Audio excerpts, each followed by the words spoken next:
Okay, it is 6 p.m. If Councillor Stephen, oh, there we go, perfect, right on time. Welcome everyone to the first meeting of the Arts, Recreation and Community Policies Committee for this term.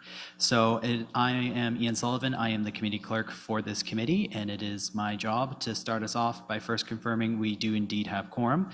We have regrets from Councillor Bohm and Councillor Osanek. With that, we can now move on to the election of officers. Is there a volunteer or nomination for chair, please? Oh, you need to, please, yeah. Sorry. No worries. I nominate Councillor Shaves as the chair. Councillor Shaves, do you accept? I do. Perfect. Any other nominations for chair? Seeing none, can I have a mover for him, Councillor Shaves as chair? Moved by Councillor Ridge, seconded by Councillor Stephen. All those in favor? And that is approved. Please make your way forward with your name tag, please. All right, so can I please have, one moment while I quickly put that in, a nomination for vice chair, please.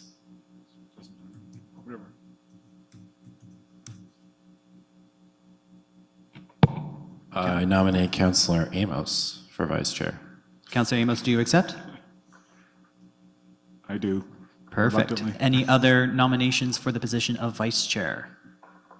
Seeing none, can I have a mover, please, for Councillor Amos as vice chair? Moved by Councillor Ridge, seconded by Councillor Stephen. All those in favor?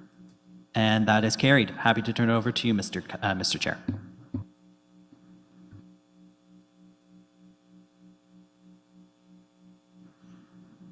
Are we on? Okay. I always thought green said on and red off. Okay. So, Arts and Recreation Community Policies Committee for December 14th. I'd like to call the meeting to order. Can you vote for that? No. Okay. Approval of agenda. Considering we don't have any members from the previous committee, anyone would like to motion? Mover and a seconder for this. Councillor Ridge, seconder. Councillor Amos. All those in favor? Unanimous. Moving on.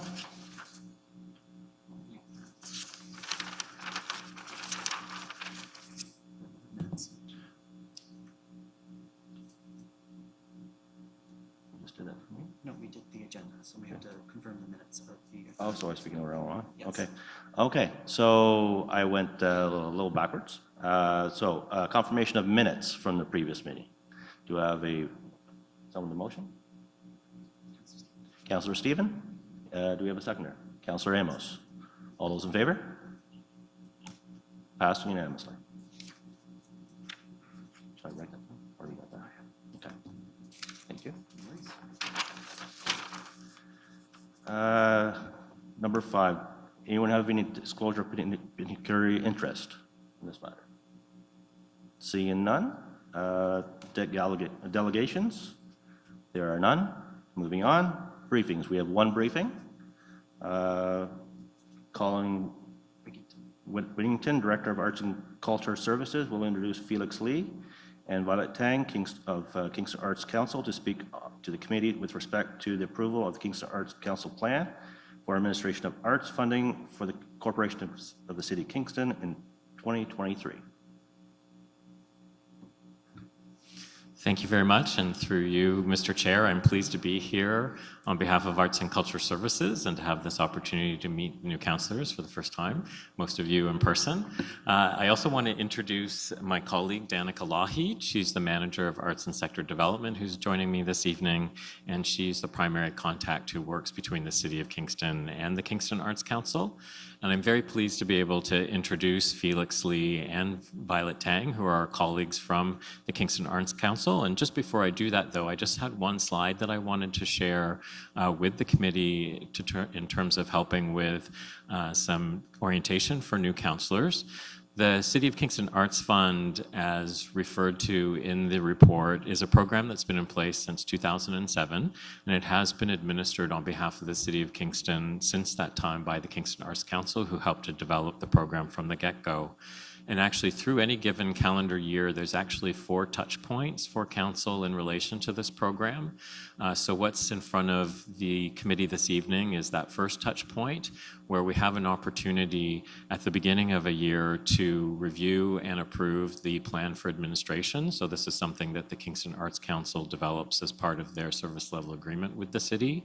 And it goes through a process of review and consideration by the Arts Advisory Committee before coming to the Arts Recreation Community Policy Committee before going to council. And so this is the first touch point for an opportunity to be engaged with this process.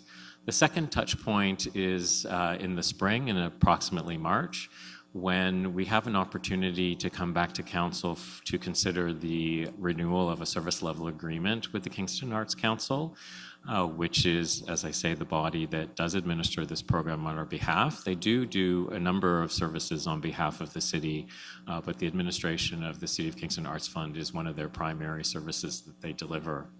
The third touch point is in May. As part of the annual administration of this program, councillors are invited to sit on the jury as ex officio members. So at that point in the year, there's an opportunity for volunteers to come forward to sit on that jury process. And then the fourth touch point is in July, when the recommendations made by the juries are brought forward to council for consideration and approval, and that's following an approval process by the board of the Kingston Arts Council itself. So I thought it would be helpful to provide that bit of context in terms of where we're at in that process. And having done so, I'm happy to hand this over as a briefing to Felix Lee, who's the Executive Director of the Kingston Arts Council, as well as her colleague Violet Tang, who's the Grants Administrator.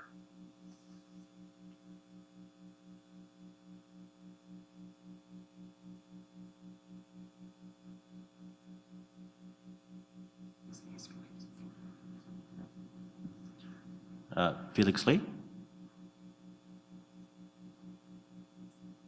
Thank you. Not sure if everyone could confirm they can see and hear me. I'll go ahead and begin my briefing. Yes. That's fantastic. Thank you so much. Thank you for the opportunity to present the 2023 Plan for Administration for Arts Funding for the Corporation of City of Kingston, which I will refer exclusively to as the Plan for Admin. I'm Felix Lee, and I'm the Executive Director of the Kingston Arts Council, and Violet Tong, our Grants and Programs Coordinator, has also joined us tonight. And thank you, Colin, for that really comprehensive introduction about the way that this program functions and the way that Council gets to interact with it. And also, I would like to thank City staff for all their excellent work on the program. They truly do support us in administering this as well. So a little background before we get into the changes for the plan this year. The Kingston Arts Council, or the KAC as we're commonly known, is a registered charity that provides strategic leadership for arts in Kingston as a funder, leader, advocate, resource, and as a facilitator of opportunities. And we serve the community through communications, through developing professional development programming, and also through funding. And as Colin mentioned, we've administered the City of Kingston Arts Fund continuously since 2007.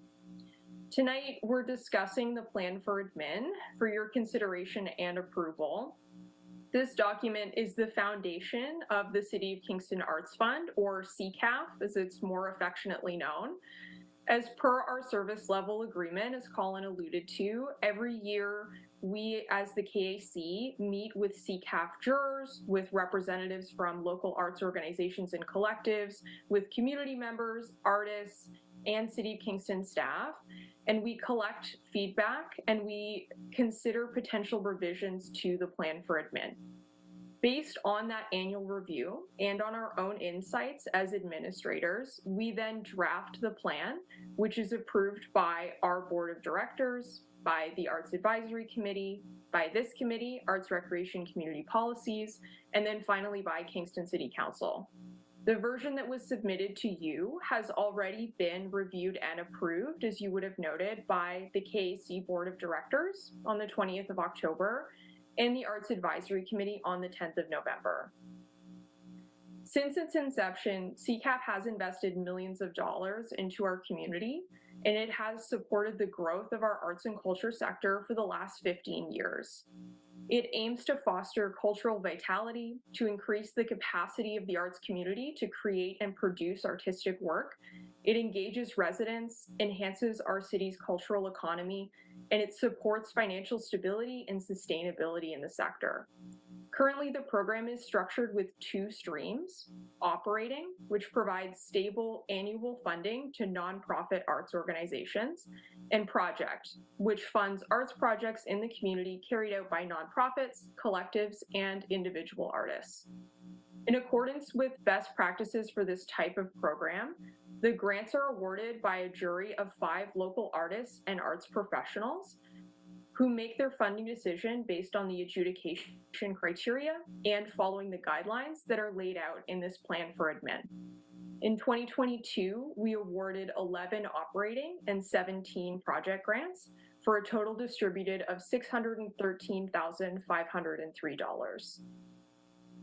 I would like to note some background on the program because the last 3 years have been unusual for us, as they have been for everyone. We've continued to support grant recipients through the affected 2020, 2021, and 2022 cycles, allowing them to successfully deliver arts programming to Kingston residents despite the challenges of the pandemic. In 2020, we completed an expanded consultation focused on COVID-19, and that was the basis for revisions to operating and project grants in 2021. And it also informed the development of the Adapt and Resiliency grants in 2021, through which the KAC distributed $200,000 in one-time additional funding, which was given to us by the City of Kingston for COVID-19 relief. Those 2 grants, Adapt and Resiliency, are not repeated in 2023 because that funding has now been expended in the community, and they are not represented in this plan for admin that you've received because they were separately approved through a different report to council. So in this year, 2022, the KAC has now completed its annual review process to prepare for CCAF 2023. We considered the continuing impacts of the pandemic, and we also considered the new needs of the arts community. We sought the opinions of the KAC Board of Directors, the Arts Advisory Committee, the 2022 CCAP jurors at a grants committee meeting, and we compiled feedback from applicants and recipients throughout the 2022 cycle. The changes to the plan were highlighted in the report you received. The notable items are in Introduction and Overview on page 4 of the plan, where the text was revised to reflect our current policies and the program structure. Reporting Requirements, C2K, page 13, has been revised to reflect our policies for modifications to project grants. And the definitions in funding, that's H6, page 26, have been revised to reflect our current policies for lead applicants in the creation of a grant agreement. There were other additional changes throughout this document, updates to dates, to position titles, and minor language revisions to reflect the end of the Adapt and Resiliency programs. All of these revisions reflect necessary updates to our policies at this time. They are not going to significantly change the experience of applicants or recipients in the coming year. It's important to note that, as stated in the report you received, CCAF is scheduled to undergo a structural review with a consultant chosen by the City of Kingston in 2023. And that review will involve community consultation, and it will make recommendations for the future of the program. In this year, for 2023, once the plan for admin is approved, the KAC will move forward developing the guidelines and the application forms that are approved and used by grant recipients and applicants, as well as the outreach material. Every year, we take steps to improve the accessibility of this process with the best practices from other funding programs.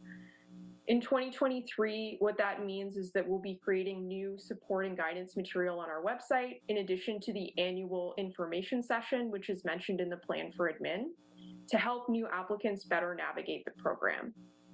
CCAF is scheduled to launch in February 2023 with a deadline in April, and the funds are then distributed in July, as Colin mentioned, following the City of Kingston's ratification of the adjudication report, so the grant result that comes from the jury.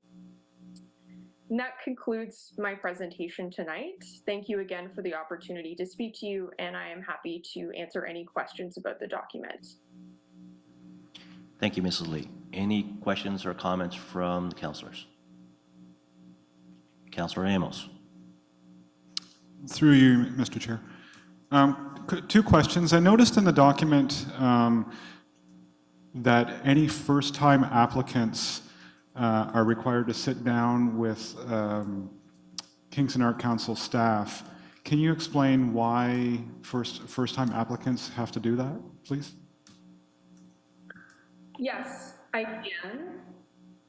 That requirement is specifically for operating applicants, so it is only applicable to the operating stream, not to project. And the reason for that is that because operating is designed to be long-term stable funding, it has a number of requirements that are different from the project stream and also different from other comparable arts funding programs that applicants might have encountered in the past. And so we want to ensure that they're fully prepared and understand the requirements and have received the necessary guidance from us to put forward a successful application. So that meeting generally consists of us reviewing the eligibility criteria, things like the length of incorporation, their status, if they are an incorporated nonprofit or registered charity, their activities and mandate, and also any requirements they may not have been subjected to before, things like providing their financial history to us. We want to ensure that they have sufficient time to prepare that material ahead of the deadline. So that's the reason for that deadline in the plan. Councillor Amos. Perfect. Thank you so much. I appreciate that clarification, and that's what I was hoping for. Second question is in regards to the $33,000 that was left that didn't get allocated this past year. It was noted in the report to council that there were a number of applicants that came forward but didn't meet the timeline to get their application in. Is there flexibility there to work with the date of applicants or the date in general? And the reason I ask is I'm a big supporter of the arts, and I hate to see $33,000 left on the table that could go towards one or two more projects if the timeline was a little more flexible. Yeah, so I can speak to that. The $33,000 does represent multiple projects.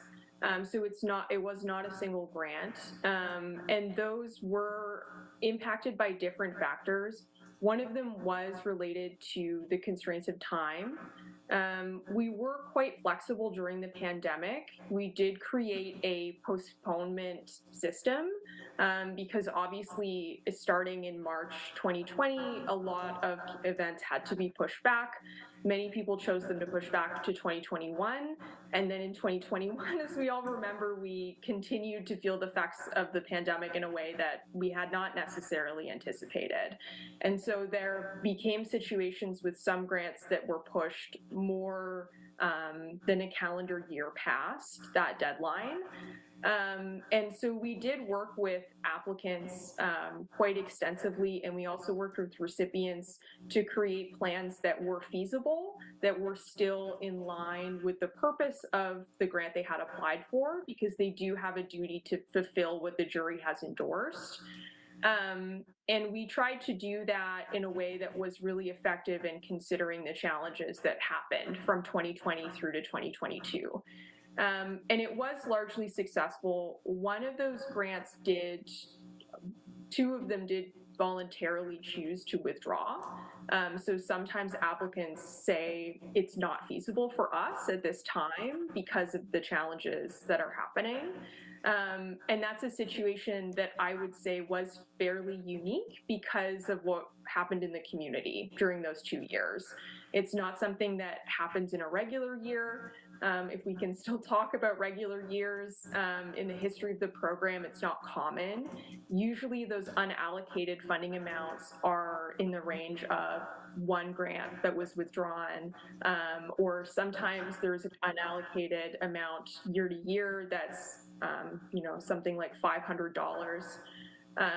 That 33,000 was quite unusual and was essentially all three grants that were withdrawn were affected by COVID-19. So that would, if that is a sufficient answer for Councillor Amos. Councillor Amos, hold on. Colin? Thank you, Mr. Chair, and through you, just to add to what Felix Lee has already explained, having participated in the jury process a number of times, it's quite rigorous itself. And yes, there's always oversubscription for the amount of resources available, and the effort is to fund as many programs or projects as possible. But through the scoring process, to sort of simplify it, applications are assessed as either meeting expectations, exceeding expectations, or falling below expectations, because sometimes there are applications where there's very real concerns about an applicant's ability to deliver on a project. And so, as Felix has outlined, this was a fairly exceptional circumstance, largely due to the pandemic, and it's better that people identify that they're not going to be able to pursue a project that's been funded, but at that point, it's not always possible, or it's not been possible to go back and fund other projects that maybe didn't get funded, and largely because they were falling below a threshold in terms of the assessment, because as much as possible, the jury does try to spread the money to support as many of the viable projects as possible. Councillor Amos? Perfect. Thank you both. Very, very good answer. Clarified everything for me. Thank you. Councillor Stephen? Hi, can you hear me okay? Okay. Thanks, Mr. Chair, and through you. Felix, thank you for that detailed account of the plan for admin. You clearly put a ton of work into this. I wanted to respectfully point out, I think, an edit that might be needed. If you or someone is able to take a peek at page 18 of the plan, under C2D direct application, there's part 1A, and I think it's just something was wordsmithed and it was missed. It says establish or possess a bank accounting in their name. I think it's just meant to be bank account.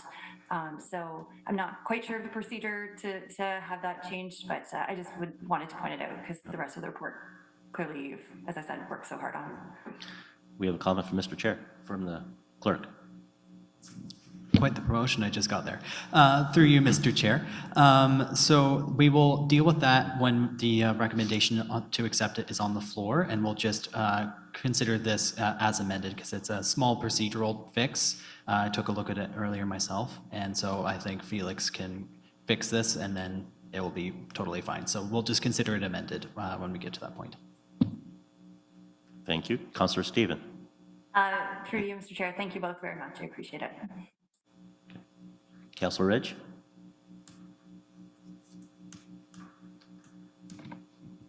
Thank you, Chair, and through you. I just was looking at if I could just get a bit more of a description or breakdown about the difference between direct and indirect conflict of interest for jury members. That would be greatly appreciated. Ms. Lee? Yeah, I can speak to the conflict of interest policies.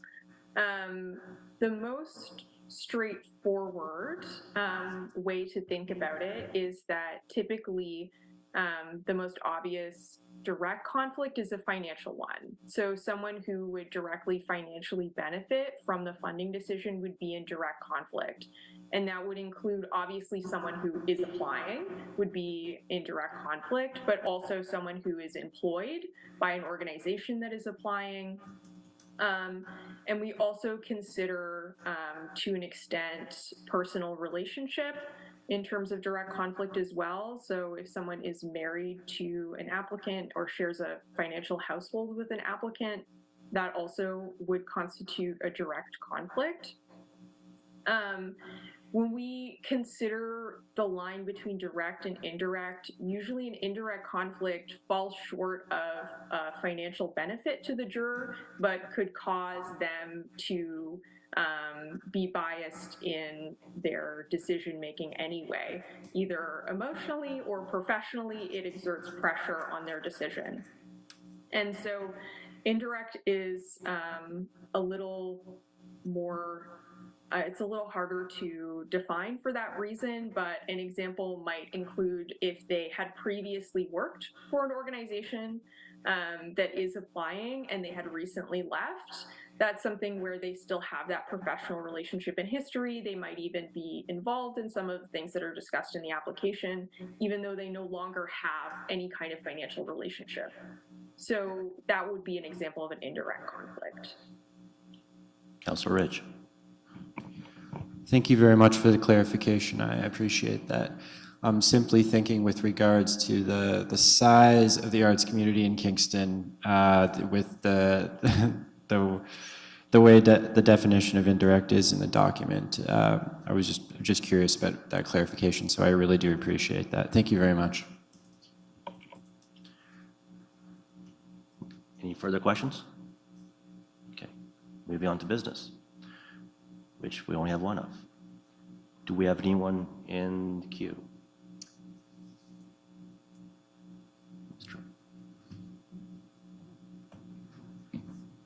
Through you, Mr. Chair, there are no members of the public currently in the chamber or in the public viewing gallery. Okay. Any further questions or comments from councillors? Seeing none, we'll move forward to the recommendation.